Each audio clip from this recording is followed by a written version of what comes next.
Ketika ditanya berapa lama kegaduhan Omnibus Law melawan Serikat Buruh dan pelajar ini, maka jawaban senior saya simpel sekali. Kalau ada gerakan massa, dalam 3 hari tidak lebih sudah padam, ini hanya efek gentar. Dan ini adalah by design dari kelompok tertentu sebagai alat tawar. Kalau lebih dari sebulan berdemo berturut-turut, bertahan, itu baru namanya people power. Ketika semua mereda efek demo kemarin, dalam waktu tidak lebih 3 hari, maka terpenuhi skenario ini adalah by design. Yang pertama, alat tawar. Ini test the water. Ini ada tujuannya para pemainnya tersebut. Sekedar mengingatkan, di dalam pelajaran dasar di akademi dulu, sekali lagi diingatkan, ketakutan dibangun dengan sengaja atau terror by design ada 2 tujuannya. Pertama, merubah peraturan regulasi sebuah pemerintahan. Yang kedua, mau menggulingkan pemerintahan. Keduanya dalam aksinya ingin merubah peraturan atau menggulingkan pemerintahan memerlukan alat tekan. Yang salah satunya adalah membangun ketakutan. Yang kemarin demo bisa dikatakan membangun ketakutan dalam tanda petik. Sebagai catatan, menggerakkan massa di banyak kota berbarengan ada ongkosnya. Semua ini menimbulkan banyak asumsi dan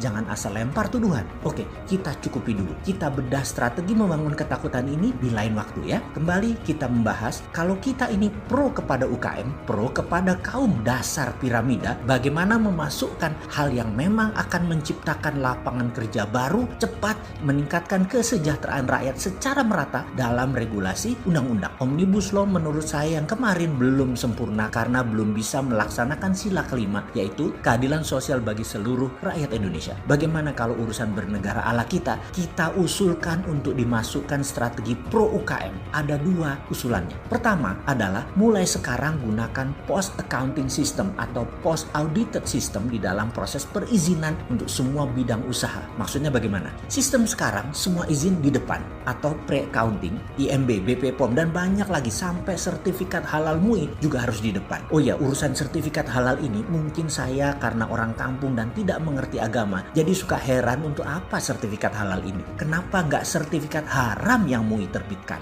Karena apa? Karena yang halal tuh gampang nyari duitnya daripada yang haram ya? Alasan saya bertanya karena sebenarnya ilmu agama saya mungkin masih pinggiran. Dulu kiai-kiai saya mengajarkan bahwa semua di dunia ini halal kecuali yang Allah haramkan. Lah, kenapa mesti ada labelnya? Masa cat tembok, kulkas pakai label halal? Apa nggak aneh tuh? Semua yang Allah halalkan harus di label. Bagi saya ini aneh. Tapi mungkin karena saya ilmu agamanya tipis, ya saya hanya mempertanyakan. Karena kok kayaknya label halal jadi komersial gitu, bukan spiritual jadinya. Ini MUI kok jadi lembaga pelabel ya? Itu hanya komentar dalam hati dan ini perlu dijelaskan. Ilmu saya masih jauh, jadi mohon dijelaskan. Balik lagi ke urusan perizinan. Di zaman penjajahan Belanda, semua harus dapat izin kalau pribumi mau melakukan sesuatu. Tetapi kalau Hollander, kalau penjajah mau melakukan apapun tanpa izin, sikat aja. Kemerdekaan Indonesia sudah 75 tahun. Janganlah pemerintah pusat, pemerintah daerah, perpu mendadak Anda kayak penjajah. Apa-apa harus izin, lapor, membuat hal-hal jadi lama dan panjang.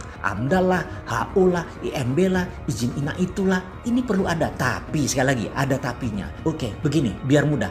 Yang low risk dan medium risk nggak usah pakai izin. Kalaupun pakai pre-accounting, yaitu setelah jalan atau sambil jalan. Yang high risk, yang strategik, atau yang vital baru memerlukan izin usahanya. UKM itu medium risk dan low risk. Lepas ajalah UKM itu bergerak. Mau buat apapun, BP POM bebaskan. Dan lakukan post accounting, kejar di produknya di pasaran, lakukan tes.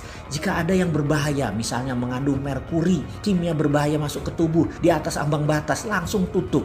Kalau masih nakal, tangkap dan penjara 2 tahun. Dengan post accounting ini, maka UKM tumbuh gila-gilaan. Namun tetap akan mematuhi jalur sehat, selamat, dan aman bagi konsumen. Juga misalnya mobil listrik, pupuk, makanan, dan banyak banget yang bisa bergerak UKM dengan lincah. Karena dulu hal-hal seperti ini dikekang. Sejalan dengan izin post accounting, mengkopi, memalsu, meniru produk asing selama beredar di dalam negeri, biarin. UKM itu cuma minta satu kok, jangan ditanya-tanya, jangan minta izin ina itu. Diamkan saja kami UKM ini untuk bisa ngapain aja, tumbuh sendiri ekonominya. Lalu yang kedua, Dan ini yang penting. Tapi sebentar, sebelum lanjut yang kedua, apa kira-kira usulan pertama ide post accounting bisa masuk di Omnibus Law versi baru ya? Yang mana yang sekarang jangan dijalankan dulu deh sebaiknya. Direvisi sesuai dengan kebutuhan UKM. Bener deh, ajak dulu dong UKM dan para buruh bos di Omnibus Law yang baru. Masa banyakan oligarki semua nih yang pembuat undang-undangnya? Mana katanya pro rakyat.